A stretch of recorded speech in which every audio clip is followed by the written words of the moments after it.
તમારા પોતાના family doctor પાસેથી સચોટ સલાહ લેવા જુઓ ફેમિલી ડોક્ટર કાર્યક્રમ VR લાઈવ પર સોમવારથી શનિવાર બપોરે 2 કલાકે. ફોન કરો 6355856123 પર અને રહો સદા તંદુરસ્ત. નમસ્કાર, સ્વાગત છે આપનું VR લાઈવ ના કાર્યક્રમ ફેમિલી ડોક્ટરમાં અને હું છું આપની સાથે ધ્વની. મિત્રો, આજે આપણે વાત કરવી છે મરડા વિષય પર. ઘણી વખત ફરિયાદ રહેતી હોય છે કે જમ્યા પછી તરત જ મળ પ્રવૃત્તિ માટે જવું પડે છે અથવા તો પેટમાં વારે ઘડીએ ચૂંક આવે છે અને જ્યારે ચૂંક આવે છે ત્યારે પેટમાં અસહ્ય દુખાવો રહે છે અને જો કોઈ વ્યક્તિ મળ પ્રવૃત્તિ કરવા જાય છે એ સાથે એને ચૂંક આવતી હોય છે અને પેટમાં દુખાવો રહે છે. હવે આ મરડો જે છે એ ઘણા લાંબા સમયથી આપણા શરીરમાં હોય પરંતુ આપણને હલકું હલકું પેટમાં દુખતું હોય અને આપણે તેને ઇગ્નોર કરીએ તો એ આગળ જતા વધી જાય છે. તો મિત્રો, આ જ વિષય પર આજે આપણે ચર્ચા કરવી છે. વૈદ્ય રાજેશભાઈ ઠક્કર આપણી સાથે આજે જોડાયા છે, જે આપણને આ વિષય પર માહિતી આપશે. આપણે તેમનું સ્વાગત કરીએ. રાજેશભાઈ, આપનું સ્વાગત છે. નમસ્કાર જી. રાજેશભાઈ, જ્યારે મરડા વિશે આયુર્વેદમાં શું કહેલું છે એ વિષય પર વાત કરીએ તો સૌપ્રથમ તો અમને એ જ માહિતી આપશો કે મરડાને આપણે સંસ્કૃતમાં શું કહીએ છીએ અને મરડો એટલે હકીકતમાં શું થાય છે? ચોક્કસ. મરડો છે એ સામાન્ય જનસભામાં લોક બોલીમાં ઝાડા થવા, મરડો થવો આવી રીતે એ વપરાતા હોય છે. તો ઝાડા થવા અને મરડો થવો બેમાં ફરક શું છે એ વિશે આપણે પહેલા વાત કરીએ. તો ઝાડા થવા એને અતિસાર કહેવામાં આવે, મરડો થવો એને પ્રવાહિકા તરીકે ઓળખવામાં આવે છે. હવે અતિસાર અને પ્રવાહિકામાં શું ફરક? તો જ્યારે ઝાડા થાય છે તો એકદમ પાણી જેવા અતિશય વધારે પ્રમાણમાં અને મળ સહેજ પણ બંધાયેલો ના હોય. તો એ જે છે એ કોઈ પણ જમ્યા પછી થાય, ખાલી પેટે થઈ શકે, મોટે ભાગે ફૂડ પોઈઝનિંગ કે એવા કારણોથી દૂષિત ખોરાકથી થાય. એવી રીતે જ્યારે મરડો જે છે એમાં પ્રવાહી ખરું પણ પ્રવાહીના અંશો ઓછા હોય. મુખ્ય વસ્તુ ચૂંક આવે. ઝાડા થવા એમાં ચૂંક આવી જરૂરી નથી. ફક્ત એકદમ પાણી જેવા ઝાડા થવા એ અતિસાર છે અને પ્રવાહિકા બંને લગભગ એક સરખા જણાતા હોય એવા લક્ષણો છે. એટલે ખૂબ નિષ્ણાત વૈદ્ય હોય અને વર્ષોનો અનુભવ હોય ત્યારે જજમેન્ટ સાચી રીતે કરી શકે. તો પ્રવાહિકા શબ્દ વાપર્યો છે. પ્રવાહિકા એટલે મરડો. એ શબ્દ કેમ વાપર્યો છે એની વાત કરું હું. પ્રવાહણ શબ્દ સંસ્કૃતમાં પ્રવાહણ એટલે ચૂંકાવી. પેટમાં વીંટ આવતી હોય, દુખાવો થતો હોય, સૂલ ભોંકાતું હોય એવી પીડા થવી અને ઇમરજન્સી સાથે મળ પ્રવૃત્તિની ઈચ્છા થવી, એ જે લક્ષણ આવે જેમાં મુખ્ય લક્ષણ હોય છે એ પ્રવાહણ પૂર્વકની મળ પ્રવૃત્તિ થવી એટલે પ્રવાહિકા, આવું સંસ્કૃતમાં કહેવામાં આવેલું છે. જી બિલકુલ. દર્શક મિત્રો, આજે આપણે આ મરડા વિષય પર વાત કરી રહ્યા છીએ. જો આપને પણ પ્રશ્ન હોય તો આપ અમારી સાથે જોડાઈ શકો છો. ટીવી સ્ક્રીન પર નંબર દર્શાવવામાં આવી રહ્યો છે, તેના પર ફોન કરીને આપ આપના પ્રશ્નોના ઉત્તર મેળવી શકો છો. રાજેશભાઈ, જ્યારે આપે વાત કરી પ્રવાહિકા વિશે અને મરડો અને ઝાડા થવા એ બંને વસ્તુ તદ્દન અલગ છે. અહીંયા બીજો એક પ્રશ્ન એ થાય છે કે આપે વાત કરી કે જો મરડો થાય તો પેટમાં ચૂક આવે, આ એક જ તેનું લક્ષણ કહી શકાય અને સાથે મળ પ્રવૃત્તિ માટે જવું પડે, આ એક જ લક્ષણ હોય કે અન્ય કોઈ પ્રકારના લક્ષણ, તાવ રહે કે કઈ? ચોક્કસ. પેટમાં ચૂંક આવી એ મુખ્ય લક્ષણ તો ખરું, પરંતુ જે કહેવાય કે ચિકાસ જેવી એ એનું બીજું લક્ષણ છે. એટલે મળ પ્રવૃત્તિ થતી વખતે દર્દીને એવું થાય કે કફ જેમ નીકળતો હોય અને એ જે ચિકાસ હોય એ અંદરની ઇન્ટેસ્ટિનલ મેમ્બ્રેનમાંથી જે ચિકાસ થઈને ઉપરનું પડ નીકળતું હોય ને એવી અનુભૂતિ થાય. એટલે સફેદ ચિકાસવાળું એવું પ્રવાહી પણ સાથે નીકળવું અને અડધો બંધાયેલો ને અડધો ન બંધાયેલો હોય એવી મળ પ્રવૃત્તિ થવી, એ એનું મુખ્ય લક્ષણ છે. એટલે પેટમાં ચૂંક આવવું એ સૌથી પહેલું તો અલગ પાડે. 3 રોગો અતિસાર, પ્રવાહિકા અને ગ્રહણી, આ ત્રણેય એવી વસ્તુ છે કે જેમાં 2 થી વધારે વખત મળ પ્રવૃત્તિ થાય. તો કોઈ પણ કન્ફ્યુઝન થાય કે આમાં શું સમજવાનું એમ. તો ત્રણેયનું જે લક્ષણ જોવા જઈએ તો આપણે એમ જોવાય કે અતિસાર એટલે પાણી જેવા ઝાડા થવા, મરડો એટલે પેટમાં ચૂંક આવીને અડધો બંધાયેલો ને અડધો ન બંધાયેલો હોય, અર્ધ પ્રવાહી જેવો હોય એવું ચિકાસવાળા ઝાડા થવા, અને ગ્રહણી એટલે જમ્યા પછી જવું પડે એને ગ્રહણી. તો આવી રીતે આપણે જો સાદી ભાષામાં સમજવું હોય તો સમજી શકીએ ત્રણેયને આયુર્વેદમાં એક શબ્દ વાપરે છે પ્રત્યાત્મ લક્ષણ, એટલે દરેક વ્યાધિનું પોતાનું એક લક્ષણ હોય. આપણે જોઈશું એ. કોલર મિત્ર જોડાયા છે. હેલો. હેલો. હાજી નમસ્કાર. આપના ટીવી નો અવાજ બંધ કરશો. આપનું નામ જણાવશો ને ક્યાંથી વાત કરો છો? બેન, મારું નામ ગોવિંદભાઈ છે, સુરત થી બોલું છું. હા ગોવિંદભાઈ. તો મારે શું છે, કોલેસ્ટ્રોલ ની તકલીફ છે, એ વિશે થોડુંક સમજાવ્યું તો સારું છે. શું તકલીફ? કોલેસ્ટ્રોલ ની તકલીફ છે? હા હા. કેટલું આવે છે? કોલેસ્ટ્રોલ ને બીપી. હા, કોલેસ્ટ્રોલ કેટલું આવે છે તમારું? કેટલું આવે છે? કોલેસ્ટ્રોલ 70 થી 80 વધારે છે, પેલું જે માપ આપ્યું હોય ને. ના, એટલે તમારે આવે છે કેટલું? 200, 250, 250 કેટલું આવે છે? એ 250 છે. 250 છે. અત્યારે દવા લો છો તમે? દવા લો છો? હેલો. હા, દવા લો છો તમે? હા હા હા. અને એ સાથે પણ આટલું આવે છે, તો પેલા ક્યારે 250-300 ઉપર થયું છે? નહીં, એટલે એમાં શું છે સાહેબ, 15 દિવસ પહેલા ચેક કરાયું ને ત્યારે વધુ હતું ને દવા ચાલુ છે ને અત્યારે કંટ્રોલ છે. તો એ દવા કેટલો સમય લેવી પડે? ચોક્કસ. હવે તમે જે દવા લેતા હોય, તમે એલોપેથીની જે ડોક્ટર હોય એને તમે પ્રશ્ન પૂછી શકો.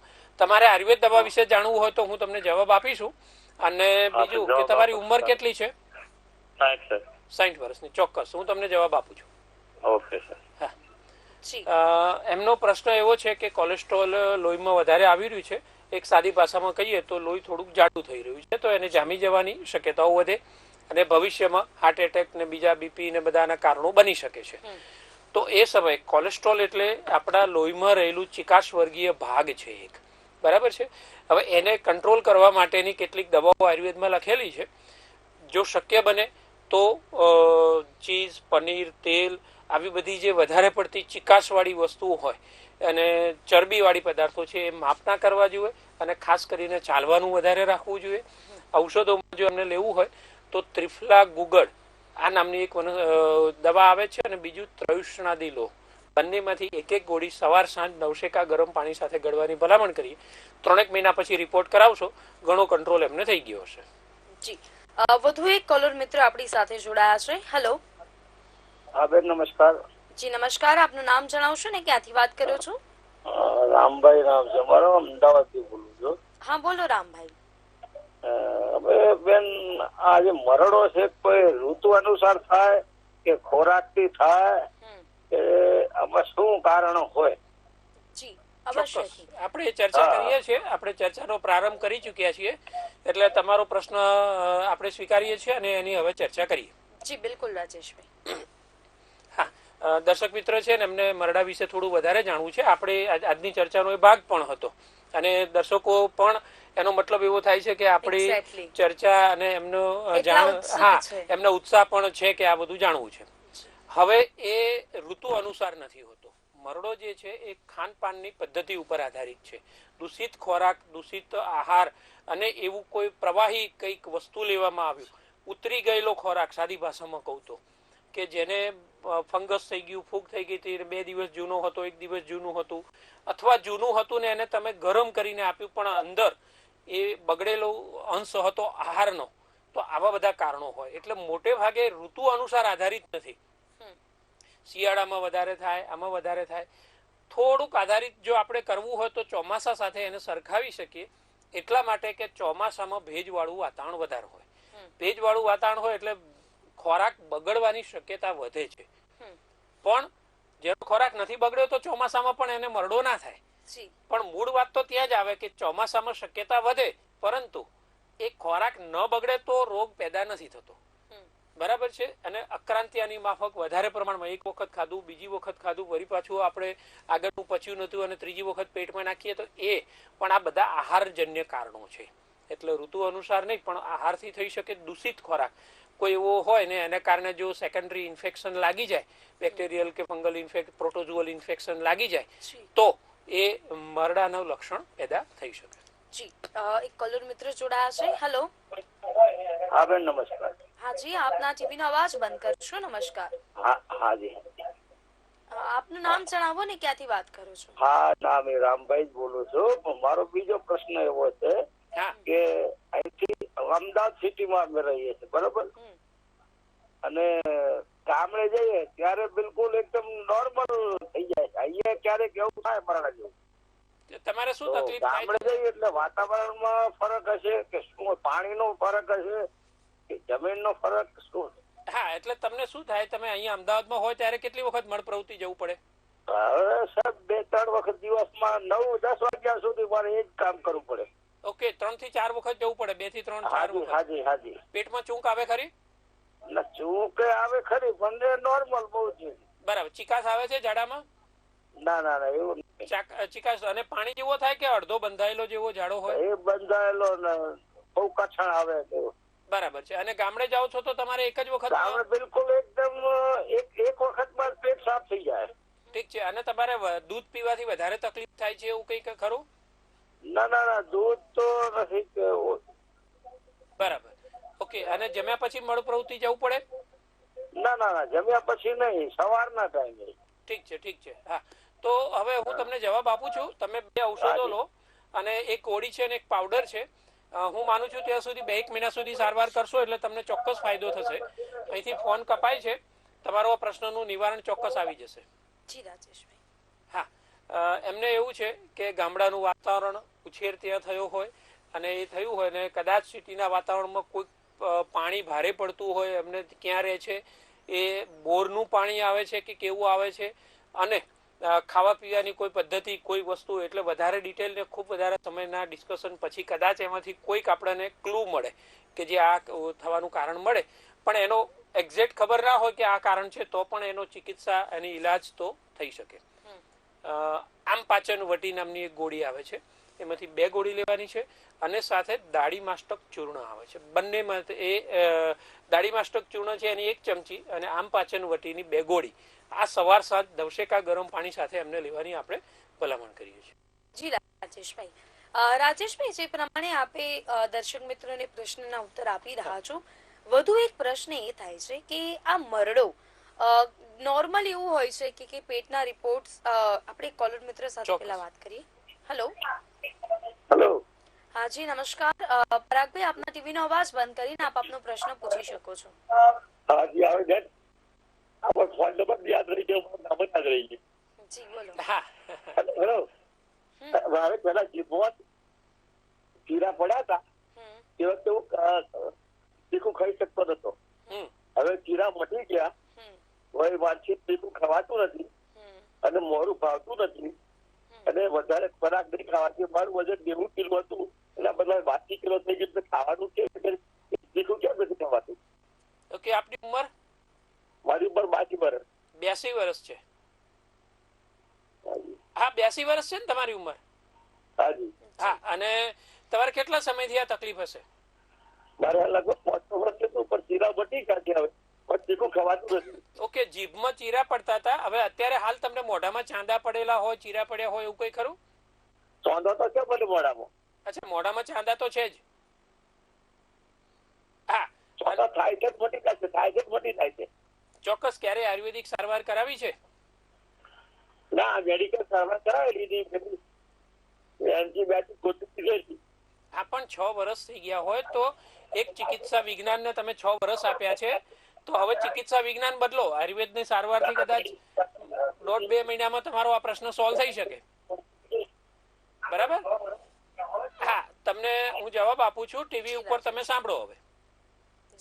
હા, એમને પણ કહું છું ને ખાસ દર્શક મિત્રોને કહું છું, ચેન્જ યોર મેડિકલ સાયન્સ. તમારે ચિકિત્સા વિજ્ઞાનને તમે બદલો. કેમ કે 6 વર્ષ સુધી તમે એક ચિકિત્સા વિજ્ઞાનને ભરોસે રહીને રોગને લાંબો ખેંચો છો, પછી અસાધ્ય થઈ જાય, અઘરો થઈ જાય એવી કન્ડિશનમાં પહોંચે. બહુ સારી રીતે મટી શકે એવો જે પ્રશ્ન છે એ એમને ખેંચાઈ ગયો છે. હું એમને ઔષધ સૂચવું છું અને કેટલીક પરેજી કહું છું. ચંદ્રકલા રસ નામની એક ગોળી આવે છે, એમાંથી 2 ગોળી સવાર સાંજ ગળવાની છે. બીજું એક શતપત્ર્યાદી ચૂર્ણ આવે. શતપત્ર્યાદી ચૂર્ણ 1 ચમચી પાવડર, ઘી અને સાકર સાથે ચાટી જવાનું. સાકરનો ભૂકો કરીને રાખવાનો, 1 ચમચી સાકર, 1 ચમચી ઘી લેવાનું, અને જો ગાયનું ઘી હોય તો વધારે સારું, ને 1 ચમચી શતપત્ર્યાદી ચૂર્ણનો પાવડર, ત્રણેય મિશ્રણ કરી અને ચાટી જવાનું છે. શક્ય બને ત્યાં સુધી, અત્યારે મરચું ખવાતું નથી પણ ધીમે ધીમે એ મરચું ખાઈ શકશે. બીજા તીખા પદાર્થો બંધ કરો. ખટાશ પણ જો લીંબુ શરબત, ટામેટા વગેરે જે હોય, પાઇનેપલ, ઓરેન્જ, એ પણ બંધ કરવાની છે. અને 2 થી 3 મહિના સારવારની ભલામણ કરીએ. વ્યક્તિગત એમને બતાવવા આવવું હોય તો નીચે નિસર્ગ આયુર્વેદના નામથી જે નંબર આવે છે તે એપોઇન્ટમેન્ટ લઈ અને બતાવવા માટે આવી શકે. જી રાજેશભાઈ, રાજેશભાઈ, જ્યારે મરડાની વાત આવતી હોય છે અને સામાન્ય રીતે આપણે કોઈ સાથે આ વિષય પર સંવાદ કરીએ તો એવું કહેવાય છે કે વર્ષોથી મરડો હશે, પરંતુ જ્યારે તપાસ કરાવી, વધારે અસર થઈ ત્યારે તપાસ કરાયું છે એટલે ડિટેક્ટ થયો છે. એટલે આ જૂનો મરડો થયો હોય એવું કઈ હોય છે ખરી? ચોક્કસ હોય છે. લોક ભાષામાં એવું કહેવાય કે એમને તો જૂનો મરડાની તકલીફ છે. બધા ઘરે બેઠા હોય એવું હોય અને કોઈ વ્યક્તિને થયું હોય તો કે ના અમારે એમને તો ઘણા વર્ષોથી આ તકલીફ છે. તો જૂનો મરડો એટલે અંદાજે એવું કહી શકાય, શાસ્ત્રોને હું જે સમજ્યો છું, ગ્રંથોને અને શ્લોકો જે લખ્યા છે, તો 6 અઠવાડિયા સુધી એ ન મટે તો એને જીર્ણ પ્રવાહિકા કહેવું. આપણે શરૂઆતમાં જોયું કે મરડાનો આયુર્વેદના ગ્રંથોમાં ઉલ્લેખ છે પ્રવાહિકા તરીકે. તો જૂનો મરડો કેવી રીતે? તો 6 અઠવાડિયા સુધી એટલે અંદાજે 1.5 મહિના સુધી તમે મરડો ચાલે અને ન મટે, એની સાચી ચિકિત્સા ન થાય, સાચા અને સારા કુદરતી ઔષધો ન મળ્યા હોય અને રોગ લંબાઈ જાય તો એ જીર્ણ પ્રવાહિકા તરીકે એને ઓળખવો. અને જીર્ણ પ્રવાહિકા દોષ એ આંતરડામાં સ્થિત થઈ જાય છે અને વર્ષો સુધી દર્દીને હેરાન કરે. તો આવા અનેક મેં મારા 26 વર્ષના ચિકિત્સા કાર્યમાં મેં જોયું છે કે અનેક એવા દર્દીઓ આવે છે, ઉપેક્ષા કરે છે, સાચી રીતે ટ્રીટમેન્ટ નથી થઈ શકતી અને વર્ષો સુધી હેરાન થતા હોય. તો 1.5 વર્ષથી પછી એ 2 વર્ષ પણ હોઈ શકે, 1.5 મહિના પછીનો જૂનો હોય તો અને એ કદાચ 5 વર્ષ કે 10-15 વર્ષ સુધી પણ ખેંચાતું હોય. આયુર્વેદ સારવાર કરવાથી કાયમી એમાંથી છુટકારો મળી શકે. જી રાજેશભાઈ, આપે જણાવ્યું કે 1.5 મહિનાથી વધુનો સમય થઈ જાય તો આપણે એને જૂનો મરડો કહીએ.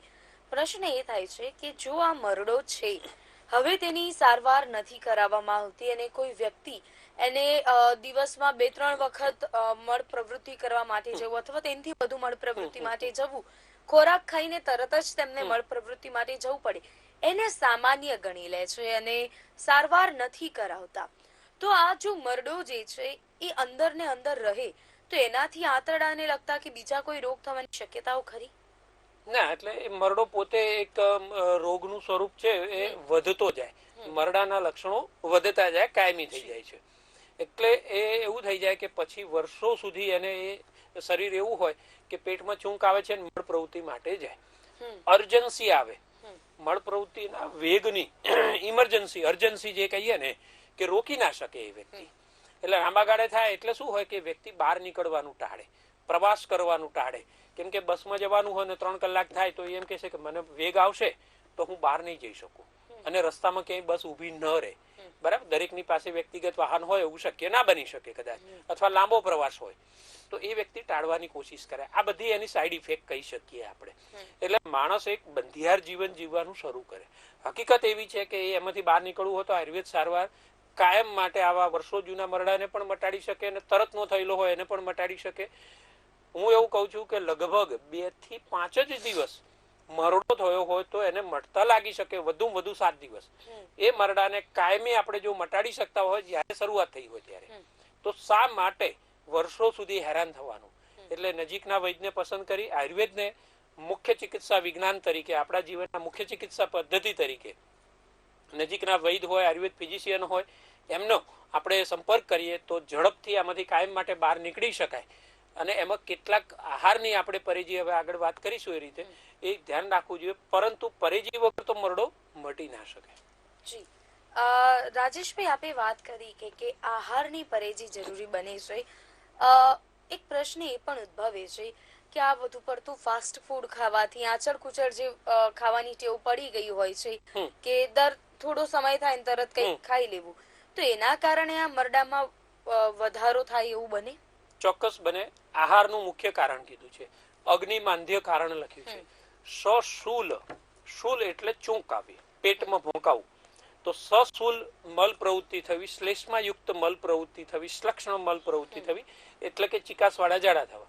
હવે આ વસ્તુ કેવું છે કે આપણે વધારે પડતું કોઈ વ્યક્તિએ બાસુદી અથવા શ્રીખંડ બીજી કોઈ વસ્તુ ખાધી, કોઈક એવી ભારે ખોરાક ખાધો છે અને એ પચ્યો નથી અને અંદાજે 2 કલાકનું પચવાનો આપણે 1.5 કલાકનો સમય ગણી શકીએ, તો એ પા અડધો કલાક રહીને એક ભોજન લીધું હોય પા અડધો કલાક રહીને બીજું ભોજન અંદર નાખવામાં આવે અને એમાં ધારો કે કોઈ ચણા કે બેસન કે એવી કોઈ વસ્તુ હતી, બેકરીની કોઈ આઈટમ હતી અને આવું ફરીથી પાછું થોડા સમય પછી નાખવામાં આવે. આગળનું ભોજન પચ્યું નથી અને ફરીથી બીજું ભોજન નાખી દીધું. એ બહુ જ મહત્વનું કારણ બની શકે. અપચો પણ થઈ શકે, અજીર્ણ પણ થઈ શકે અને મરડા જેવા લક્ષણો પણ એ પેદા કરી શકે.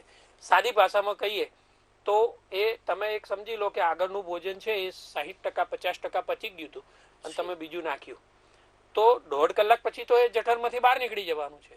તો પાછળથી જે તમે ભોજન નાખ્યું છે એને ફક્ત 40% પચવાનો સમય મળશે. આગળનું ભોજન તો 100% નો સમય મળી ગયો પણ પાછળ તો 40% છે. હવે આગળ વધે છે અને જઠરમાંથી આગળ થઈ અને ગ્રહણીમાં ગયું અને નાના આંતરડામાં ગયું, પછીથી છેલ્લે મોટા આંતરડામાં. હવે અંદરના પોષક તત્વોનો જે સવાલ છે એ જે શોષણ થવું જોઈએ તો અધકચરું પચ્યું છે એટલે આગળ જઈને પણ બીજા જે સ્ત્રાવો આવે છે એ ખોરાકના અંશોનું વિઘટન નથી કરતા. પિત્તાશયના, લીવરના અને બીજા જે રસ ઝરતા હોય પણ એ ખોરાકનું વિઘટન ના કરી શકે એટલે જે પેલું પહેલાનો ખોરાક હતો ને જે 100% લગભગ પચ્યો હતો એમાંથી શોષણ થશે. પાછળથી નાખેલું હતું ને એ એટલું બધું કોમ્પ્લેક્સ છે, એટલું પેલું કહેવાય કે એને પચી ન શકે એવું છે. તો એને કારણે શું થઈ ગયું, એ આંતરડામાં આગળ જયા કરે. હવે એમાંથી શોષાય નહીં અને એ મળ પ્રવૃત્તિ તરીકે એ મળ તરીકે આગળ સુધી ગતિ પણ ના કરી શકે. એટલે એને કારણે ત્યાં પડ્યો રહે છે અને કોહવાટ પેદા થાય, અંદરથી ગેસ ફોર્મેશન પણ થઈ શકે, ચિકાશ પણ નીકળી શકે અને એ જે છે એ મરડાનું લક્ષણ પેદા કરી શકે. અને એમાં જો દૂષિત હશે એ ખોરાક, બગડેલો હશે તો તત્કાલ એ મરડાનું લક્ષણ પેદા કરી શકે. જી, એક કોલર મિત્ર જોડાયા છે. હેલો. કોલર મિત્રોને વિનંતી રહેશે કે જ્યારે પણ તેઓ ફોન કરે ત્યારે પોતાના ટીવીનો અવાજ બંધ રાખીને ફોન કરે. રાજેશભાઈ, આપે જણાવ્યું કે ખોરાક તેના મુખ્ય કેન્દ્રમાં રહેલો છે. તો હવે જો કોઈ વ્યક્તિ ખોરાક ખાઈ લે છે, આજકાલ પેકેજ ફૂડ જે છે એ વધારે થઈ ગયા છે અને ઇવન તો હવે સબ્જી જે છે એ પણ ઇન્સ્ટન્ટ મળે છે અને ઇન્સ્ટન્ટ પરાઠા ને બધું બી મળી રહ્યું છે. તો આ ઇન્સ્ટન્ટ ખોરાક જે છે એમાં પ્રિઝર્વેટિવ્સ ઘણા જ નાખેલા હોય છે. તો એવા પ્રિઝર્વેટિવ ખોરાકથી આમાં તકલીફ પડે? શું આ અસર થાય? ચોક્કસ પડે. ઇન્સ્ટન્ટ ફૂડ છે, ઇન્સ્ટન્ટ પરાઠા છે તો ઇન્સ્ટન્ટ મરડો પણ થઈ શકે. એટલે એ માનસિકતા આપણે આપણી જાતને સર્ટિફિકેટ આપી દેવાનું કે હું આટલું બધું વારંવાર કરીશ તો મને આટલા એસિડિટી થશે, મને ગેસ થશે, મને ઇન્ડાઇજેશન થશે અને મને મરડો થશે કે ઇન્ફેક્શન વાળા ઝાડા થશે, ફૂડ પોઈઝનિંગ. આ બધી તૈયારી સાથે મનુષ્ય પોતે મનમરજી છે ને, આપણે જેને જે ખાવું હોય, જે રીતે જીવવું હોય જીવી શકે.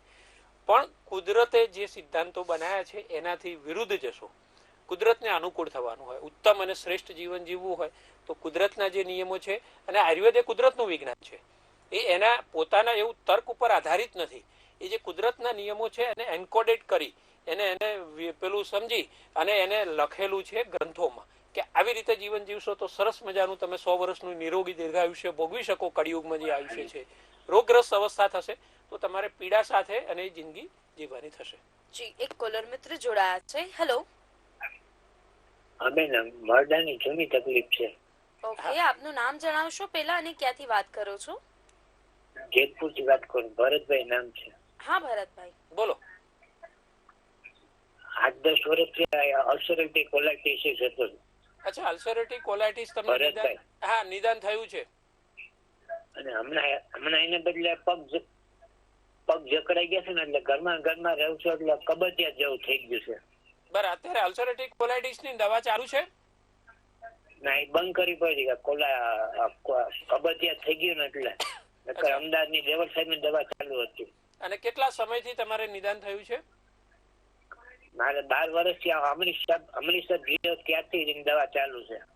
બરાબર છે. અને તમારે કેટલી વખત મળ પ્રવૃત્તિ થઈ અત્યારે થાય છે? અત્યારે અમુક વખત સુજકભાઈ, હું લોવાણા જ છું. હા, મારે આંગળી નાખીને અમુક વખતે કાઢવું પડે છે. પછી હમણાં સાદી છે ડાયજેક્ટ ફાસ્ટ ચાલુ કરી છે ને, કે 2-3 વખત પાણી જેવો ઝાડો આવે છે. બરાબર. પણ ડાયજેસ્ટ ફાસ્ટ ન લો. તમને જો અલ્સરેટિવ કોલાઇટિસ નિદાન થયું હોય તો ડાયજેસ્ટ ફાસ્ટ મને ખ્યાલ છે એક પ્રાઇવેટ કંપનીની દવા છે, પરંતુ મારી તમને સલાહ છે કે જો અલ્સરેટિવ કોલાઇટિસ થયું હોય તો ડાયજેસ્ટ ફાસ્ટ તમને નુકસાન કરશે. બરાબર. તો એમને લેટરિન ઉતરતું નથી. હા, એટલે તમને અત્યારે હાલ કેટલું હોય, દવા ધારો કે ન લો તો 2 દિવસ સુધી પણ ઝાડો ન થાય એવું બને? હા, 2-3-4 દિવસ સુધી. તો તમને અલ્સરેટિવ કોલાઇટિસ નિદાન ન થયું હોય કેમ કે અલ્સરેટિવ કોલાઇટિસમાં સામાન્ય રીતે એવું હોય કે 2, 3 કે 4 વખત દરરોજ જવું પડે, 10, 12 વખત. તમને લોહી પડે છે ક્યારે? પેલા મારી ઈ તકલીફ હતી, પણ પગની તકલીફ થઈ ગઈ ને, પગ બંધાઈ જાય છે, હાલવું એટલે પગ જકડાઈ જાય છે. નહીં, એ નહીં. મારો પહેલા તમે પેટનો પ્રશ્ન સમજો કે તમને ભૂતકાળમાં લોહી પડતું હતું? શરૂઆતમાં અમુક વખતે પડતું હતું. બરાબર છે. અને કેટલા વર્ષ સુધી તમે કોર્સ કર્યો હશે? તમારે 10-11 વર્ષ થઈ ગયા હશે. 10-11 વર્ષથી તમે એલોપેથી દવાનો કોર્સ કરેલો છે? હા સર. હા. અને કેટલી વખત વધુ ઝાડા થતા હતા તમને? 8-10 વખત થયેલા છે ક્યારે? હા, એટલે પછી એવું બધું. બરાબર છે. તો તમને અત્યારે હાલ જે તકલીફ થઈ રહી છે, તો હું તમને બીજું એક ઉપાય સૂચવું છું. ગરમાળોનો ગોળ હોય ને, ગરમાળો સાંભળ્યું છે? ગરમાળો, હા, એની સિંગો હોય ને, જે જો સિંગો મળે તમને તો સુકવેલી હોય, કોફી જેવા કલરની આખી એવી મોટું આવી લાકડી જેવો ભાગ થઈ જતો હોય, 1 ફૂટ જેટલી આવતી હોય. હવે એને ખખડાવો ને તો અંદરથી અવાજ આવે. ઈ જયારે લીલા કલરની હશે ત્યારે કાચું હશે તો ગોળ પેદા નહીં થયો હોય અંદરનો, બરાબર? તો એ ગરમાળાનો ગોળ તમારા માટે બહુ જ સારો છે. અડધી સિંગ હોય એને ટુકડો કરી અંદરથી અને એને પલાળી નાખવાનું, અને એમાંથી જે પેલું પ્રવાહી હોય, ગળ્યું જેવું પ્રવાહી જે ચોટેલું હોય અંદરની બીજ ઉપર, હા, એ તમારા માટે ઉત્તમ છે. રાત્રે સાંજે પલાળી 6-7 વાગે અને રાત્રે 11 વાગે સુધી વખતે લઈ લેવાનું છે. જરૂર પડે તો અડધાને બદલે 1 કરશો તો એ મૃદુ રેચક છે. આંતરડાને કોઈ એક વાત કેમને પૂછું છે કે હું 1 લીટરથી વધારે પાણી નથી પી શકતો અત્યારે. હા, બરાબર. એનો કશો વાંધો નહીં, કેમ કે તમારે છે ને આ તકલીફ થઈ હોય તો અને ખોરાક ભોજન કરતા થોડો ઓછો જમવાનો, બહુ તીખા પદાર્થો ન ખાવા. આજ બપોરથી કાલ બપોર 2 રોટલી જ ખાઉં છું. હા, બસ તો રોટલી, દાળ ભાત, શાક તમે ખાઈ શકશો. એક અડદની દાળ ન ખાતા અને બેસનમાં ચણાની આઈટમ ન ખાતા, બેકરી મેદાની આઈટમ ન ખાતા તમે, બરાબર છે?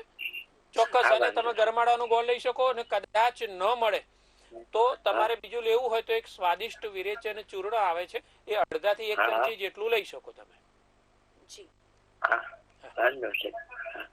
જી રાજેશભાઈ, એક અંતિમ પ્રશ્ન એ કરીશું અને દર્શક મિત્રોને આવતા સપ્તાહ માટેની હિન્ટ પણ આપીશું કે આ મરડો જે છે એ ગમે એટલો જૂનો હોય પણ એની સારવાર શું શક્ય છે આયુર્વેદમાં? ચોક્કસ શક્ય છે. આપણે જે આવતો એપિસોડ છે આવતા બુધવારનો, એ ફક્ત ને ફક્ત મરડાની ચિકિત્સા ઉપર કરીશું. કયા ઔષધો, કઈ વનસ્પતિ કેટલો ફાયદો કરી શકે. તો આમ કહી શકાય કે આયુર્વેદ નામનું આ જે વિજ્ઞાન છે, આપણા ઋષિ મુનિઓએ જે આપણને ભેટ ધરેલું છે, અને ખરેખર કહું તો આયુર્વેદ જે છે ને, એ તો જેણે સૃષ્ટિની રચના કરી, બ્રહ્મા સ્મૃત્વા, એટલે જ્યારે સૃષ્ટિની રચના કરી હતી ત્યારે એમના મન્વંતરનું જે ઇતિહાસ બધું લખ્યું છે એ પ્રમાણે, તો એ બ્રહ્માએ દક્ષ પ્રજાપતિને આપ્યું, ઇન્દ્રને આપ્યું, અને પછી એમ અશ્વિની કુમાર દ્વારા થઈ અને પછી એ પૃથ્વીમાં આપવામાં આવ્યું છે, અને ઋષિ મુનિઓ એ જ્ઞાનને ઝીલેલું છે. એટલે કોઈ માણસે શોધેલું નથી, મેન ઇન્વેન્ટેડ નથી. અંતિમ સત્ય છે. આયુર્વેદના ગ્રંથોમાં લખેલા સિદ્ધાંતો ક્યારેય ખોટા સાબિત નથી થયા. 3000 વર્ષ પહેલા, 2800 વર્ષ પહેલા મહર્ષિ સુશ્રુત થઈ ગયા, એમને 140 સર્જરી લખી, ઓપન હાર્ટ સર્જરી લખી છે. આખી દુનિયા અચંબિત થઈ જાય એવા અંદર શ્લોકો લખ્યા છે. પ્લાસ્ટિક સર્જરી લખી છે. અકસ્માત થયો હોય તો, હાડકા તૂટ્યા હોય તો અંદર ઇમ્પ્લાન્ટ, ઓર્થોપેડિક ઇમ્પ્લાન્ટનું વર્ણન જોવા મળે. તો આ આયુર્વેદ એવું છે, બધા રોગોમાંથી, ઘણા બધા અઘરા રોગોમાંથી બહાર કાઢી શકે. તો મરડામાંથી કેવી રીતે બહાર કાઢે એના ઉપાયો વિશે તો આપણે વાત કરીશું, પરંતુ ખાસ ધ્યાન રાખો તમારા ભોજનની માત્રા. ઓવર ઇટિંગ ન કરો. 10 થી 15% પેટ ખાલી રાખો તો મરડો થવાની શક્યતા અને અજીર્ણ થવાની શક્યતા ઘટી જશે. વધારે પડતું ચિકાસવાળું, અતિ ચિકાસવાળું ભોજન હોય ને સાથે દૂષિત થઈ ગયું હોય કદાચ, તો તમને મરડો થવાની શક્યતા વધારે. જેમ કે બહુ જ વધારે પડતી બાસુદી કે એવું ખાવું, ચીજવાળી કોઈ વસ્તુ, રસગુલ્લા છે વધારે પડતા, આ બધું ખાવામાં આવે અને ઇનડાઇજેશન થઈ જાય તો મરડો થવાની શક્યતા વધારે હોય. તો એવા બધા ખોરાકની ઉપર કંટ્રોલ રાખો. બેસન, ચીઝ, પનીર એ વસ્તુઓ પણ તમને આ રોગને પેદા કરવાનું કારણ બની શકે, નિમિત્ત બની શકે છે. તો એવી વસ્તુઓને મર્યાદામાં રાખો અને તમારા શરીરનો અભ્યાસ કરીને ભોજનનું નિર્ધારણ કરો. જી બિલકુલ. રાજેશભાઈ, આજે આપ અમારી સાથે જોડાયા અને આપે દર્શક મિત્રોને ઉપયોગપૂર્ણ માહિતી આપી એ બદલ આપનો ખૂબ ખૂબ આભાર. જય ધન્વંતરી, જય આયુર્વેદ. તો દર્શક મિત્રો, આજના ફેમિલી ડોક્ટર કાર્યક્રમના આ એપિસોડમાં ફક્ત આટલું. આવતા બુધવારે આપણે અવશ્યથી મરડાની ચિકિત્સા વિશે આયુર્વેદમાં શું કહ્યું છે, આયુર્વેદમાં શું ચિકિત્સા છે, તે વિષય પર માહિતી મેળવીશું. કાર્યક્રમનું પુનઃ પ્રસારણ આપ રાત્રે 8:30 કલાકે જોઈ શકો છો. તે ઉપરાંત વીઆર લાઈવના સોશિયલ મીડિયા પેજ પર પણ. આજના કાર્યક્રમમાં મને રજા આપશો. નમસ્કાર. શું તમે સદા તંદુરસ્ત રહેવા માંગો છો? તો હવે તમારી તંદુરસ્તી એ અમારી જવાબદારી. તમારા પોતાના ફેમિલી ડોક્ટર પાસેથી સચોટ સલાહ લેવા જુઓ ફેમિલી ડોક્ટર કાર્યક્રમ વીઆર લાઈવ પર સોમવારથી શનિવાર બપોરે 2 કલાકે.